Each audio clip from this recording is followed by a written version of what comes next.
งามแท้อีหลีผัวหรือสามีมีแล้วบ่คนงามหากยังโสดโปรดตอบคำถามนวลน้องคนงามเป็นสาวบ้านเดิมทุกส่วนเลิศล้วนความงามส่วนสูงส่วนต่ำก็สม่ำเสมอหน้าก็สวดเบอร์เลอเห็นแล้วถึงเจอสะเงอเพ้อภาวาอยากได้ไปเป็นคู่ครองต้องมีสิ่งของค่าดองเท่าเดิมละควายงัวหัวสวนไหนาทรัพย์สินเงินฟ้าเท่าเดินว่าจะพองามหลายกายเกินเมืองบ้านน้องเป็นลูกหลานทานผู้เดินเดนอหากได้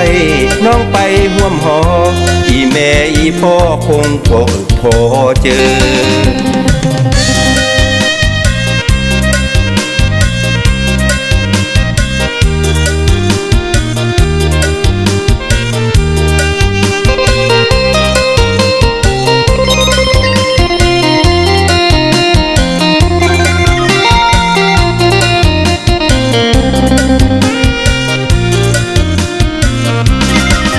อยากได้